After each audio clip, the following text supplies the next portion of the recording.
ব্যাপারটি যদি এরকম হয়, আপনার বৈধ মালিকানাধীন জমিতে আপনাকে কেউ প্রবেশ করতে দিচ্ছে না, অথবা আপনাকে বাধা প্রদান করছে, বা আপনার গাছপালা কেটে নিয়ে যাবে বা ফসল কেটে নিয়ে যাবে এরকম হুমকি ধামকি দিচ্ছে, বা জমিটি দখল করে নিবে এরকম হুমকি ধামকি দিচ্ছে, এই সমস্যাটি শুধুমাত্র আপনার ক্ষেত্রে না, বরং সারা বাংলাদেশে এটি অহরহ রয়েছে। বাংলাদেশে এটির প্রতিকারও রয়েছে।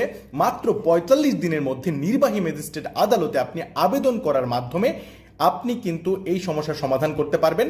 যারা মানবে না তারা ২ বছর পর্যন্ত সাজার ব্যবস্থা আছে তাদের ক্ষেত্রে। এই সমস্যাটি আমাদের বাংলাদেশে নতুন নয়। দেখুন, ব্যাপারটি হচ্ছে লালমনিরহাটে কিছুদিন আগে দখল নিয়ে মারামারি করতে যে ৮০ বছরের এক বৃদ্ধ মহিলার মৃত্যু হয়েছে। সো এরকম প্রবণতা এড়াতে নতুন ভূমি অপরাধ প্রতিরোধ প্রতিকার আইন নিয়ম করেছে বা নতুন বিধান এসেছে।